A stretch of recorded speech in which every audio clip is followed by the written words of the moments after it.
Bonjour et bienvenue à tous dans cette vidéo qui s'adresse aux jeunes Charentais recherchant une orientation scolaire ou aux adultes qui souhaitent se reconvertir dans une filière d'avenir dynamique et porteuse de valeurs qui vous ressemblent, la viticulture. La viticule quoi? Mais c'est trop périmé comme mot, c'est quoi ce truc? Alors la viticulture, pour faire simple, c'est la culture de la vigne et plus particulièrement du raisin, dont on peut en faire du jus ou aller jusqu'à le transformer pour en faire du vin, du pinot, du cognac et bien d'autres produits. Ah ouais, c'est pas mauvais ça le cognac, moi j'aime bien ça. Eh bien figure-toi que tu n'es pas le seul et que le marché viticole charentais se porte très bien. Et c'est pourquoi il y a de réelles opportunités pour toi dans ce secteur d'activité. Ça veut dire que si tu choisis de te former au métier de la viticulture et que ça te correspond bien, c'est certain que tu auras un emploi à la fin de ta formation. Tu auras un bon salaire et de belles perspectives d'évolution. Et si tu aimes la nature, le travail seul ou en équipe, que tu es autonome, polyvalent, motivé et que tu veux voir rapidement le fruit de ton travail, la viticulture peut vraiment être un secteur où tu vas t'éclater. Bon ok, sur le papier ça peut être cool, mais concrètement la viticulture ça consiste en quoi? Alors ça regroupe plein de métiers différents.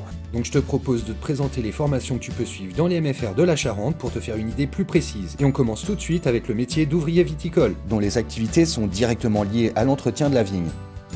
En hiver, l'ouvrier viticole s'occupe de la taille de la vigne avec des sécateurs pneumatiques ou électriques. Au cours du printemps et de l'été, il réalise les travaux du sol, d'entretien et de protection de la vigne au cours de son développement.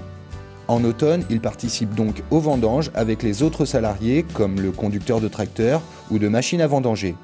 L'ouvrier viticole peut évoluer vers les travaux de chai, la vinification, la distillation, l'élevage et la qualification des vins et des eaux de vie. Et on enchaîne avec le métier d'agent de chai. Il réceptionne la vendange, assure le suivi et le contrôle des fermentations. L'agent de chai conduit l'élevage du vin et participe aux opérations de conditionnement. Sous la responsabilité du maître de chai, il travaille en équipe, essentiellement dans le chai, et sa période d'activité la plus intense se situe entre septembre et décembre. L'exercice de ce métier nécessite le respect des règles de sécurité et d'hygiène ainsi que l'accoutumance aux odeurs de fermentation.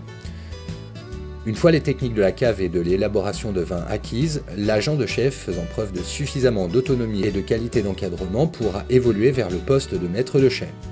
Le chef de culture maître de chai. Le chef de culture maître de chai assure une fonction d'organisation et de gestion des travaux et du personnel dans la conduite de la vigne et le suivi de la vinification jusqu'à la mise en bouteille, le vieillissement le cas échéant. Le chef de culture est responsable de la vigne, de son bon développement mais aussi des travaux à effectuer au vignoble. Il est sous la responsabilité du directeur technique et encadre le personnel de la vigne.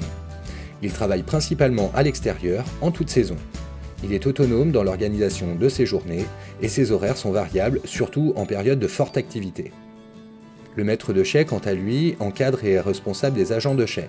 Il est directement placé sous la responsabilité de l'employeur, du directeur d'exploitation ou du directeur technique et travaille en étroite collaboration avec l'œnologue. Il est autonome dans l'organisation de sa journée et son rythme de travail varie selon les saisons, avec une période plus intense de la réception de la vendange jusqu'à la fin des vinifications. Le technico-commercial responsable des ventes. La fonction commerciale recouvre des réalités très diverses suivant le type d'entreprise. Ces multiples facettes sont étudiées dans le BTSA, technico-commercial, vin et spiritueux. Le technico-commercial exerce son activité sous l'autorité d'un responsable de zone qui lui fixe des objectifs quantitatifs et qualitatifs. La période d'activité la plus forte se déroule entre janvier et avril. Sa facilité à innover et son aptitude à être le vecteur du groupe auquel il appartient seront grandement appréciées. Le métier implique parfois une mobilité et des horaires variables.